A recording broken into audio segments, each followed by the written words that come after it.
12시 많은 참여 바랍니다.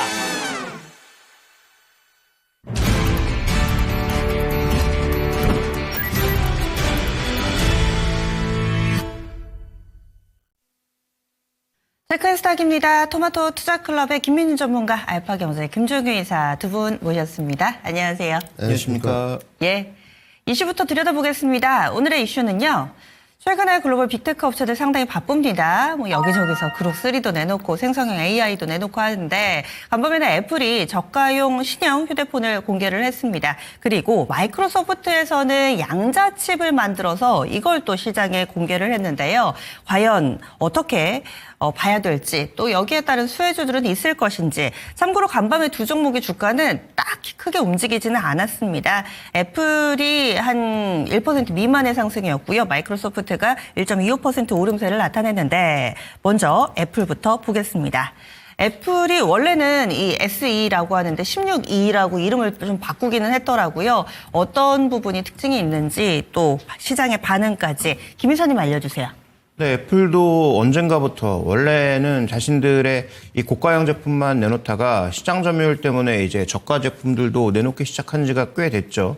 그래서 이제 대부분 사람들이 적응을 한 상황인데 오늘 반응도 별로 없었고 그다음에 상대적으로 가격이 높아서 이게 잘 팔릴까 이런 평가가 나오고 있던데 애플이 싼 적이 언제 있었습니까? 항상 비쌌죠. 애플은 저가 폰도 비싸고 고가 폰은 더 비싼 양상이었는데 로열티가 강한 고객들이 워낙 많고 그다음에 기존에 애플을 사용하시는 소비자들이 계속 애플을 사용하다 보니까 가격과 상관없이 소비가 이제 증가하는 모습이었는데 애국 소비를 통해서 중국 쪽의 모멘텀이 줄어들면서 결국은 실적이 흔들리기 시작한 것이 애플 주가 정체의 가장 중요한 원인이죠.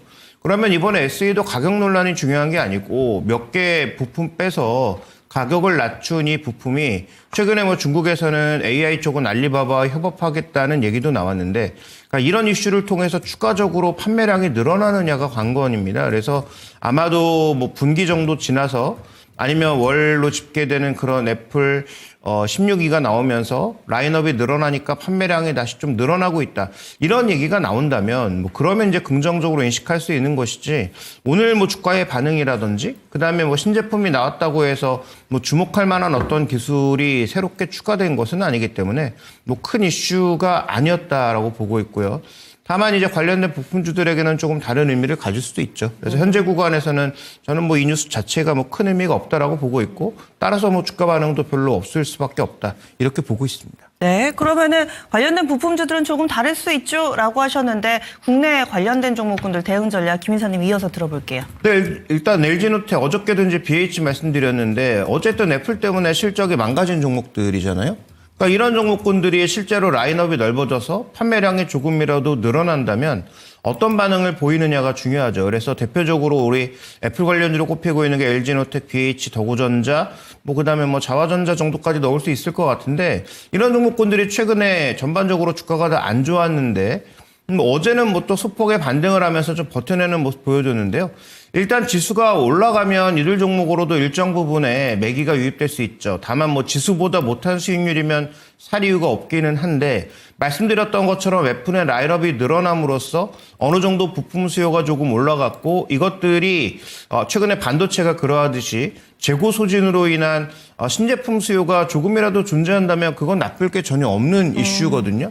그러니까 이런 종목군들은 추가적으로 악재가 더 없다라는 게 핵심 포인트입니다. 그래서 현재 구간에서는 호재가 강력하게 나오기보단 추가 악재는 없고 이제는 약간 정상 국면으로 간다라고만 하더라도 일정 부분의 주가 반등은 가능하다라고 보고 있기 때문에 가장 대표주라고 할 수 있는 BH, LG노텍의 주가 동향을 눈여겨 살펴보실 필요가 있지 않느냐 이렇게 보고 있고요.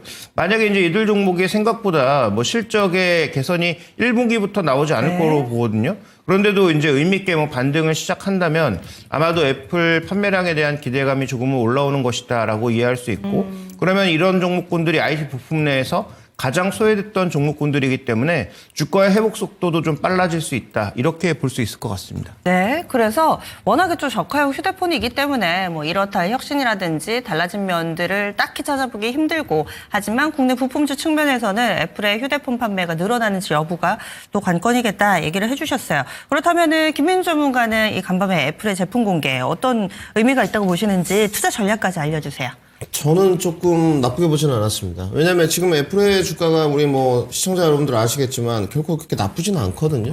뭐 사실 이슈에 비해서 다른 거 뭐 양자 컴퓨팅이라든지 AI라든지 이런 이슈에 비해서는 애플이 그렇게 큰 이슈를 주목은 못 받고 있는 것 같은데 주가 퍼포먼스는 나빴느냐 그래 보이지도 않아요. 사실상. 역시나 이제 애플로 아이폰 뭐 특히 이제 태블릿 PC 이런 거 보게 되면 정말 그 충성 고객, 로열티 고객들이 너무 많습니다. 맞아요. 늘 말씀드리지만 네. 안 바꾸세요? 아이폰 쓰시는 분들은 이게 또 좀 희한하더라고요. 뭐 저도 뭐 아이폰을 써보지는 않았습니다만은 이렇게 보면 뭐 남성분들은 대다수가 이제 삼성폰을 좀 쓰시고 여성분들은 아이폰을 좀 선호하시더라고요. 그렇게 나누시면 안 됩니다. 뭐 그런 것 같습니다. 뭐, 이사님도 이사님 웃으시는데. 주변에는, 네. 근데 이제 모르겠습니다. 이제 디자인이나 이런 측면은 사실 좀 아이폰의 선호를 받는 것 같고요. 예쁘잖아요. 맞아요. 깔끔하고. 깔끔하고 네. 내구성도 좀 있는 쪽이고 단지 이 혁신에 관해서는 저는 좀 부정적입니다. 지금까지 지금 AI 관련해가지고 저가형 폰이 좀 나온 건데 가격이 한 600불 정도 되거든요. 네. 실질적으로 나왔던 16 SE보다는 뭐 가격 차이가 좀 납니다만은 기능 면에서는 뭐 나쁘지 않다는 평이에요. 단지 AI 관련해서 인텔리전스 관해서 혁신이냐 이런 물음표를 좀 던졌을 때 글쎄요라는 좀 의문점이 남아 있고요. 단지 기능 면이나 성능 면에서는 월등히 좋아졌습니다. 특히나 이제 애플이 이번에 저가형 모델을 내놓으면서 A18과 C1이라는 자체 칩 개발하는 것을 집어넣었거든요. 이 부분은 사실상 성능 면에서는 좀 좋아졌습니다. 단지 고객들이 기존에 있던 고객들이 좀 저가형 폰이 나왔으니까 이제 교체 수요가 있으신 분들은 바꾸겠죠.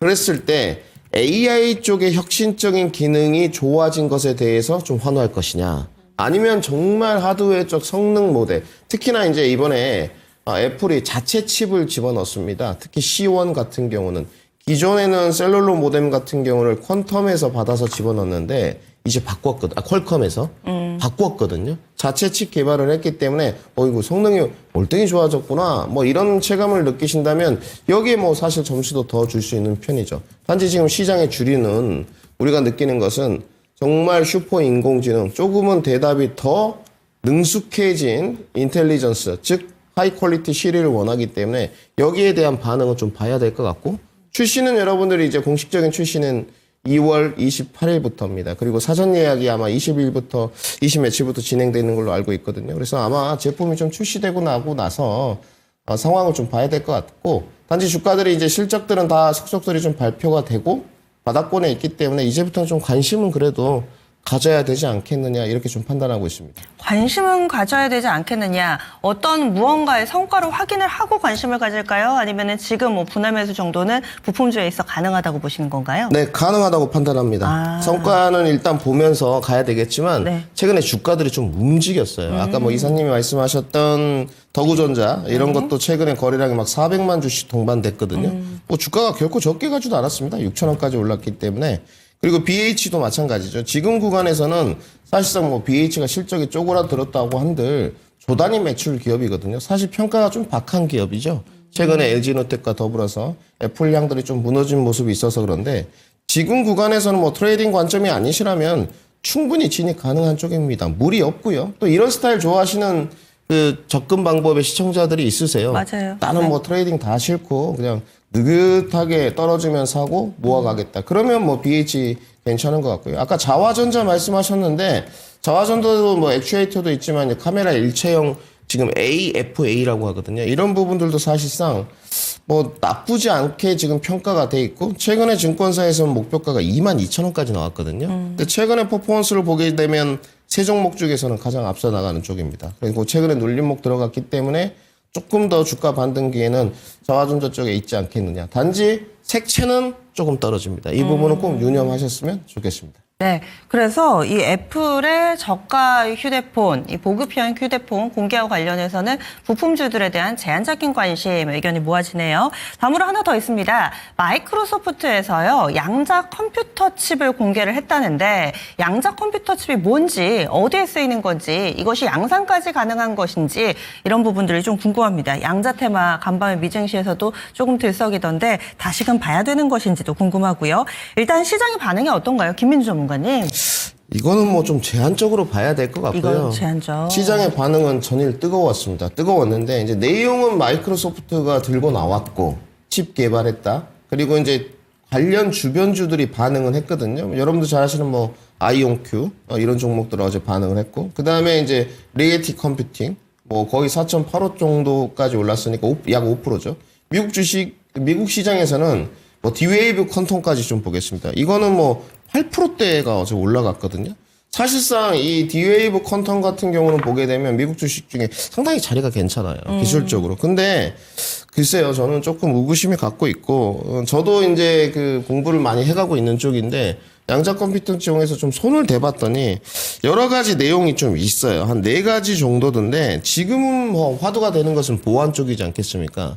우리가 일상적으로 시청자 여러분들하고 네. 대화를 해갈 때 보안 쪽이라고 이야기하는데, 뭐 3가지 정도가 더 있더라고요. 연산 능력. 양자 컴퓨팅이 빨리 도입되게 되면 연산 능력이 좋아지고, AI 인공지능의 발전이 더더욱 속도가 높아지고 그 다음에 이 양자 컴퓨팅이 뭐 여러 가지 신약 개발이나 단백질 구조 분석하는데도 시뮬레이션을 빠르게 할 수 있기 때문에 필요하다고 해요. 결국 이제 보안에서 촉발된 게 데이터 처리 속도를 높여줄 수 있는 게 양자 컴퓨팅이기 때문에 속도적인 측면, 보안적인 측면 여기서 앞서 나가겠다. 마이크로소프트의 포부인 것 같거든요.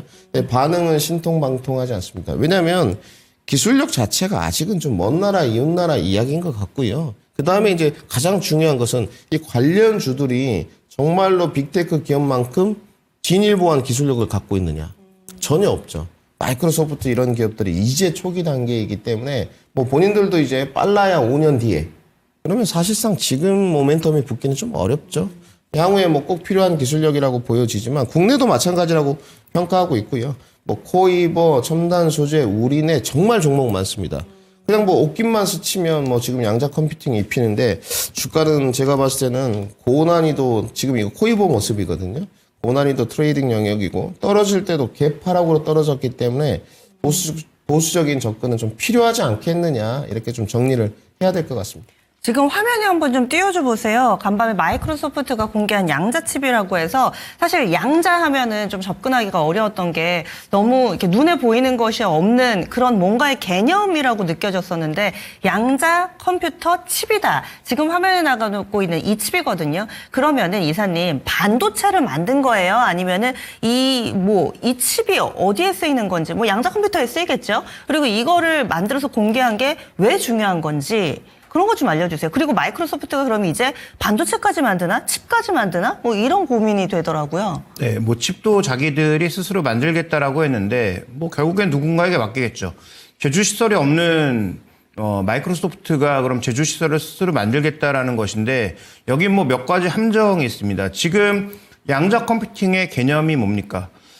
우리가 디지털화라고 하는 것은 세상의 모든 신호를 다 영일의 디지털 언어로 바꿔서 이것을 컴퓨터가 인식하게 만들고 빠르게 처리하는 방법으로 썼는데 이게 이제 한계에 서서히 도달하다 보니까 슈퍼컴퓨터로도 처리할 수 없는 정도의 이 데이터 처리를 빠르게 할 수 있는 방법들을 고민하기 시작한 게 하나가 이제 양자 컴퓨팅인데 뭐 양자의 개념을 여기서 뭐 설명드릴 수는 없고 저도 잘 이해를 하지 못하니까 그래서 그 양자의 개념 자체가 디지털이 원래 01, 01 이런 것들로 각각의 아스키 코드를 인식하는 거잖아요. 네. 근데 양자 컴퓨팅은 0과 1이 동시에 존재할 수 있도록 만들어주는 거예요. 근데 그 만들어줄 수 있는 원리가 기본적으로 초전도체를 만들어서 그 초전도체 위에서 0과 1을 상황에 따라서 동시에 인식하게 만들어서 처리 속도를 슈퍼컴퓨터보다도 몇천 배, 몇만 배 더 빠르게 만들겠다는 게 핵심인 거고요. 그 관련된 칩이 이제 저 보여준 칩이라고 보여지는데 다만 과연 초전도 현상을 지속적으로 유지할 수 있느냐와 그에 관련된 물질이 개발되어 있느냐에 대해서는 계속 뭐 논란이 있는 상태고요. 그러니까 우리가 절대 온도인 마이너스 270도를 만들어주기 위해서 냉장고 안에 넣고 만약에 칩을 돌렸을 경우에는 비용이 엄청나게 들겠죠. 그러니까 그런 비용 문제에 따라서 지금 양자 컴퓨팅 기술이 이미 나와 있지만 아직 현실화되지 못하고 그 다음에 인식하는 과정도 이게 이제 무작위하게 인식되다 보니까 실제로 실수도 많이 한단 말이죠. 그래서 그런 정확성을 키우는데 지금 다들 노력을 하고 있는 단계니까 구글이 이미 양자 컴퓨터 갖고 있지만 멍청한 양자 컴퓨터라는 얘기를 들었고 그게 이제 한 단계 기술이 나아가고 있는 거고 결국은 MS 같은 업체에서도 지금 이렇게 대형 인프라를 갖추지 않고도 빠르게 데이터를 처리하고 만들기 위해서는 미래 방향으로 이쪽에 가고 있는 건 맞다라고 보여집니다. 근데 중요한 것은 이 방향으로 가기 위해서 넘어야 될 허들이 아직 많은 상황이기 때문에 뭔가 저렇게 계속 보여주기는 하지만 저 손에 들고 있는 칩이 양자 컴퓨팅의 능력을 보여줄 수 있다? 없다는 거죠. 그래서 현재 구간에서 지금 우리가 주목해봐야 될 건 아직 언제 이루어질지 모르는 기술인데 시장은 너무 앞서서 흥분하고 있는 것은 아닌가에 대한 고민은 저도 좀 필요하다라고 보고 있습니다. 네, 그러면은 관련된 종목군들에 대한 대응 전략 김 이사님 좀 이어서 알려주세요. 네, 불과 한두 달 전만 하더라도 이들 종목의 변동성이 여전히 컸고 지금도 큰데 그때는 20% 오르고 10% 내렸단 말이에요. 근데 최근 들어서는 비슷하거나 그러니까 7% 오르고 7% 내리거나 어제 같은 경우에 10% 급락했는데 오늘 5% 올랐단 말이죠.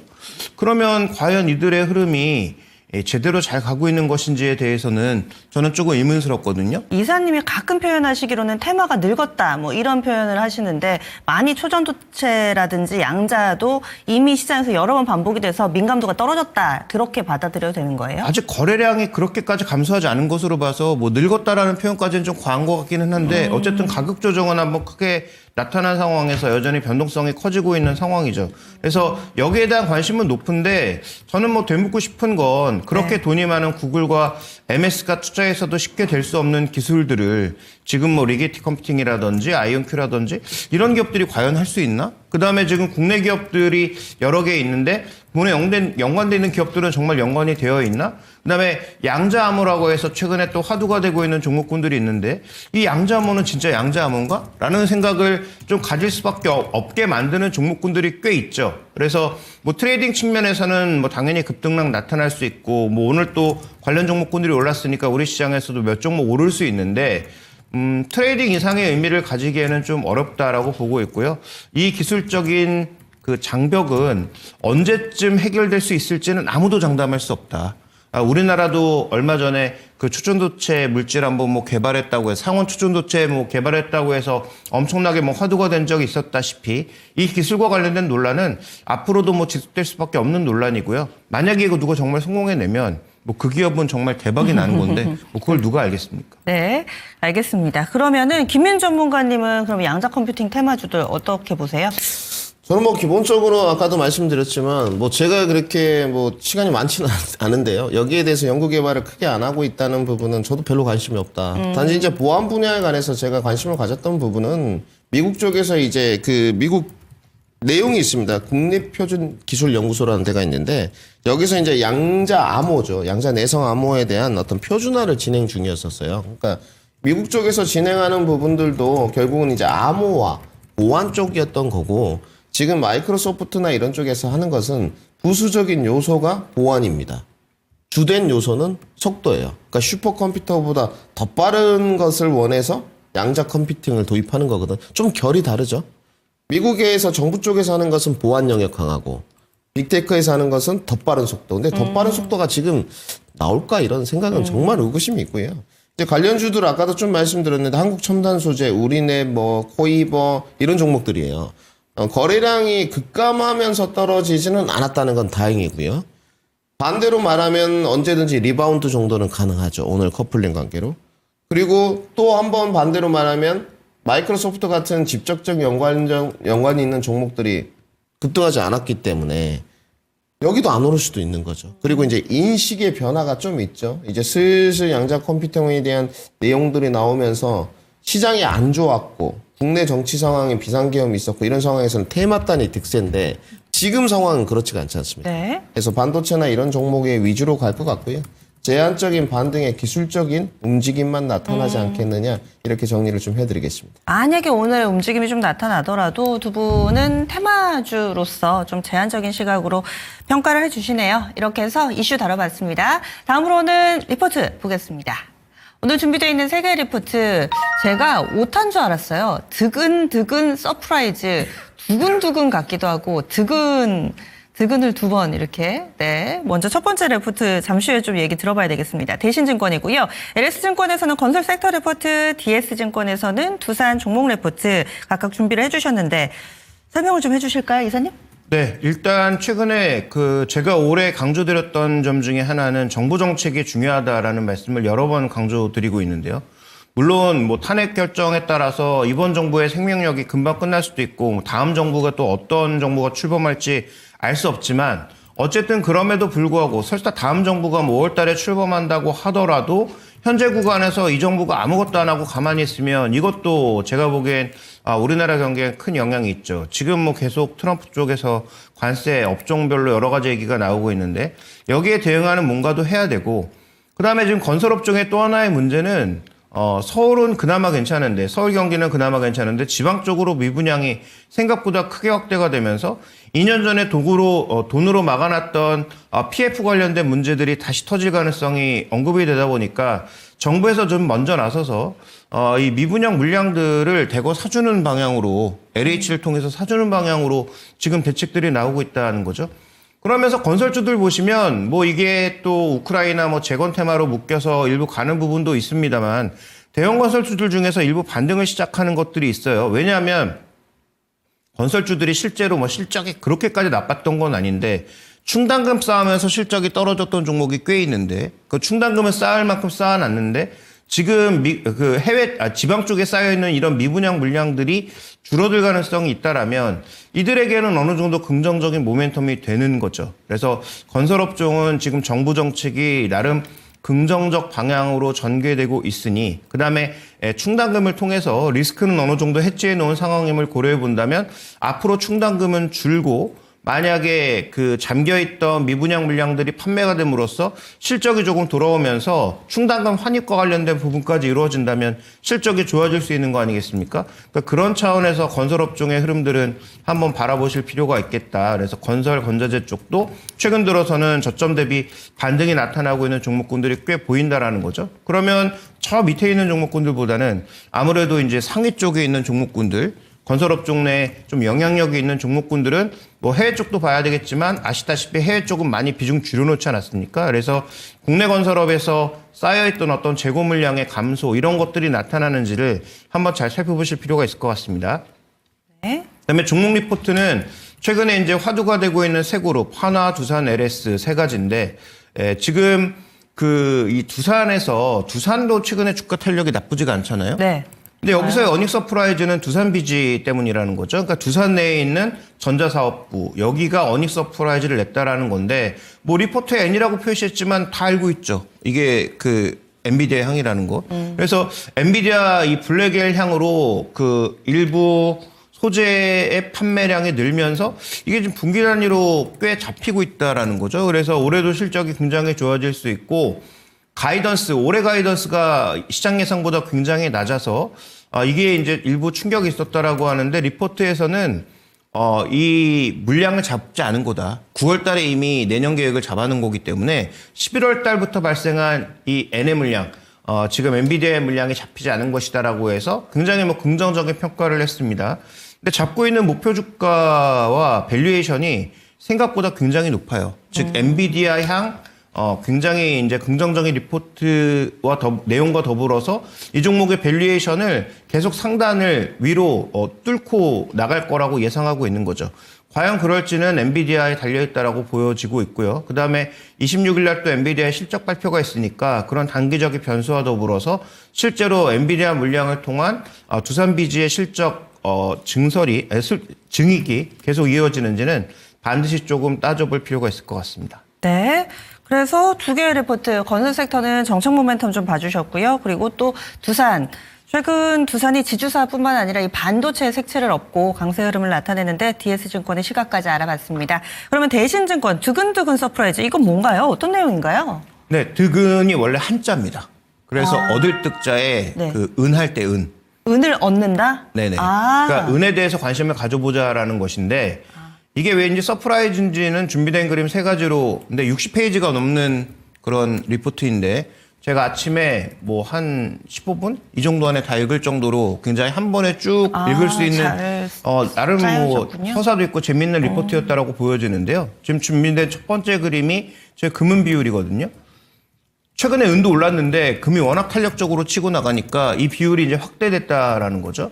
근데 계속 확대되기보다는 계속 이제 스윙을 탄다.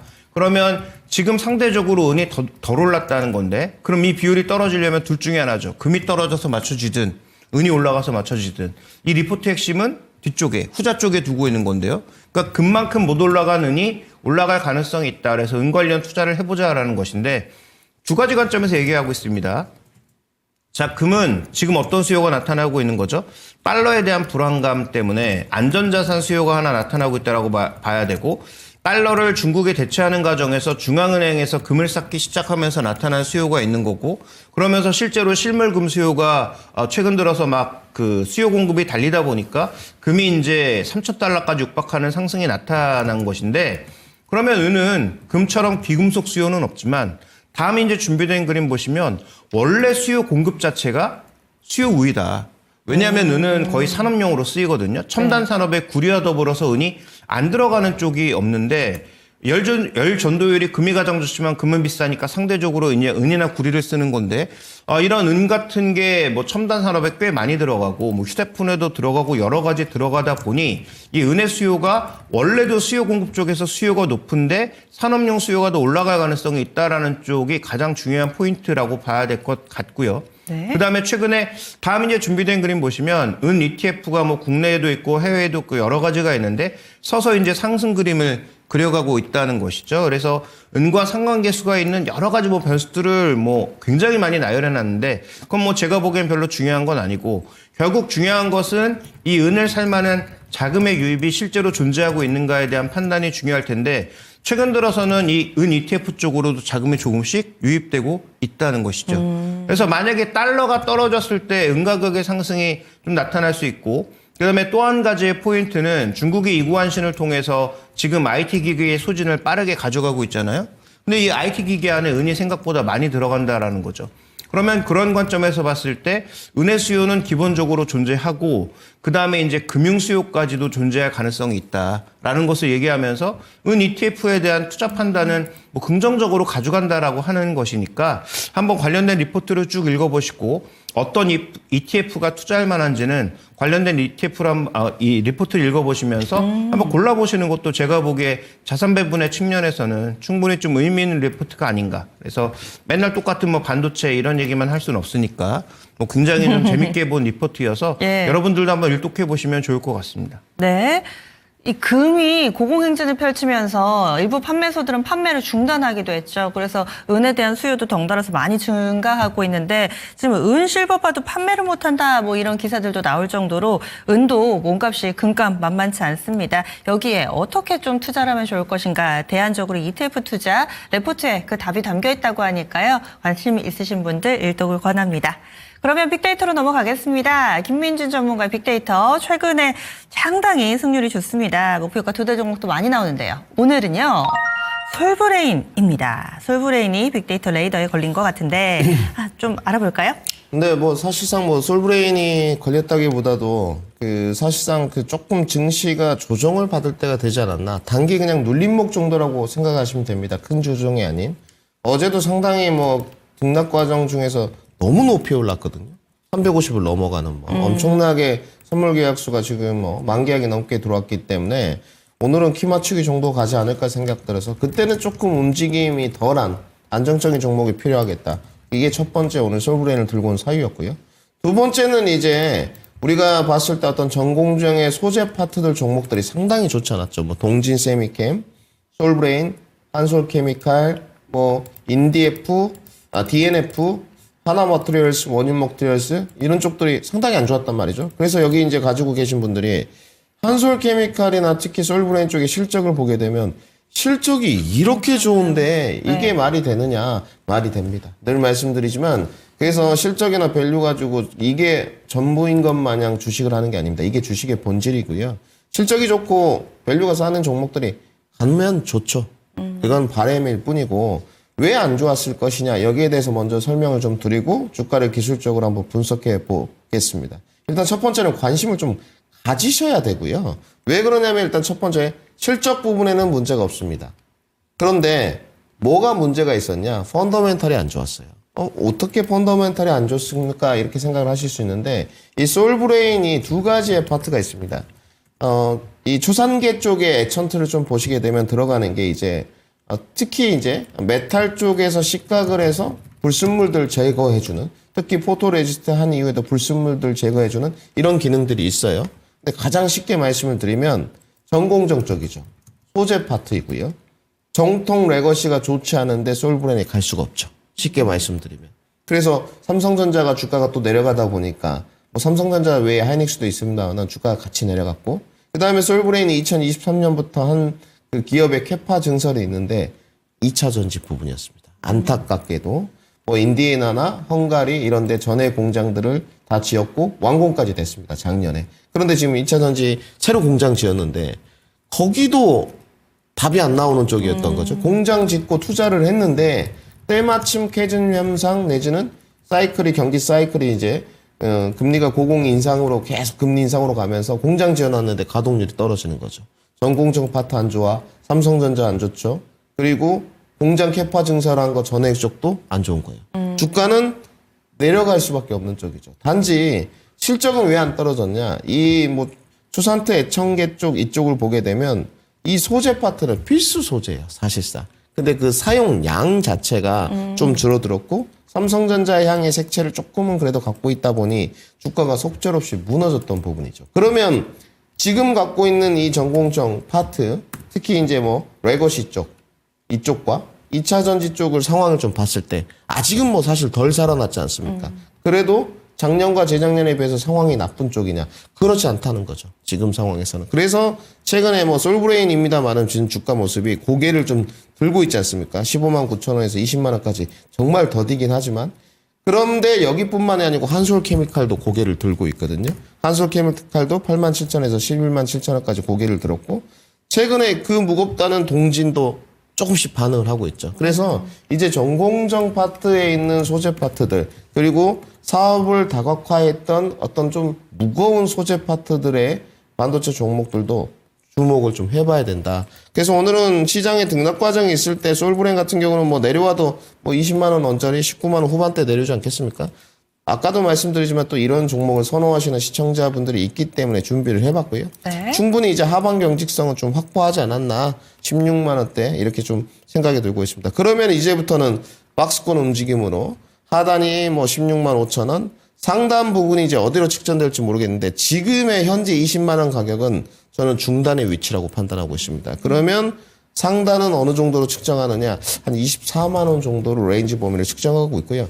여기에 이제 박스권 상단과 그리고 하단 여기를 이제 오르락 내리락 하면서 저점을 높여가면서 25만 원까지 넘어가야지 변곡점 돌파가 된다까지 정리를 해드리고요. 예. 저는 일단 업사이드 가볍게 좀 무거운 종목이니까 10% 정도 보겠습니다. 빅데이터는 그렇게 좀 가리키고 있었고요. 아직 변곡점을 넘어가는 목표가는 나오지 않았습니다. 그래서 목표가 22만 6천 원 업사이드 10% 정도 제시하고요. 네. 손절가는 18만 2천 원 제시토록 하겠습니다. 예. 그래서 솔브레인도 지금쯤 바닥에서 좀 모아나가는 안정적인 전략 좋아하시는 분들 관심 가져보시면 좋겠습니다. 목표 주가는 22만 6천 원, 손절라인 18만 2천 원입니다. 그리고 마음이 바쁩니다. 왜냐면은 요즘에 목표가 도달 소식이 너무 많아가지고요. 12월 24일 삼성전자 추천이 있었고요. 이 종목 목표가에 도달을 했습니다. 목표 주가 57,800원 터치하면서 14%가량의 수익률이고요. 지니언스는 1월 22일에 제시가 돼서 지금 한 달여 된 종목입니다. 지니언스 역시도 10%의 수익률 각각 1차 목표가 도달이 나왔는데요. 향후의 전략 들어볼까요, 전문가님? 네, 이거는 뭐 저는 솔직히 실력 차이라고 말씀드리고 싶습니다. 지니언스를 들고 왔을 때는 지니언스 먼저 하면 이게 이제 양자암으로 저는 후발주자로 뽑았던 쪽이거든요. 네. 그때도 말씀을 드렸고 주가 전혀 무너지지 않았고요. 오히려 주가가 올라가는 쪽이고 실적 기반인 쪽입니다. 그러니까 양자암호가 뭐 고성능 컴퓨팅을 처리해서 슈퍼컴퓨터를 넘어가는 이런 부분도 있겠지만 지금은 보안 영역 부분이다. 한정 짓고 보안 영역 부분으로 한정을 짓는다면 실적이 좀 있는 쪽이 어디겠느냐. 지니어스라고 저는 판단하고 있고요. 아, 그 실력 차이가 기업 간의 실력 차이, 지니어스가 그렇죠. 좋은, 네, 기업 간의 실력 차이인 것 같고 종목을 선정할 때도 마찬가지인 것 같습니다. 이런 테마단들의 급등락에 몸을 실어서 가는 것도 파도를 태워서 가는 것도 중요하겠지만 사실상 뭐 등락 과정이 적은 쪽에서 본인의 길을 가는. 네. 그러니까 저는 로봇을 뽑을 때도 그래서 삼익 THK를 뽑았던 거거든요. SPG. 예. 그러니까 저의 좀 성향이라고 보시면 될 것 같고요. 지니어스는 뭐 가져가시는 데 문제가 없을 것 같은데요. 업사이드 크지 않으니까 여기서 저는 마무리 짓도록 하고요. 그 다음에 삼성전자인데 이거는 바이앤홀드 드리도록 하겠습니다. 네. 삼성전자는 조금 더 높이 갈 수 있기 때문에 다음 목표가 63,000원 제시도록 하겠습니다. 예, 알겠습니다. 두 종목, 지니어스는 이쯤에서 마무리를 짓고요. 그리고 삼성전자는 조금 더 업사이드를 바라봅니다. 63,000원, 다음번에 목표치 바이앤홀딩으로 끌고 가는 전략 전해드렸습니다.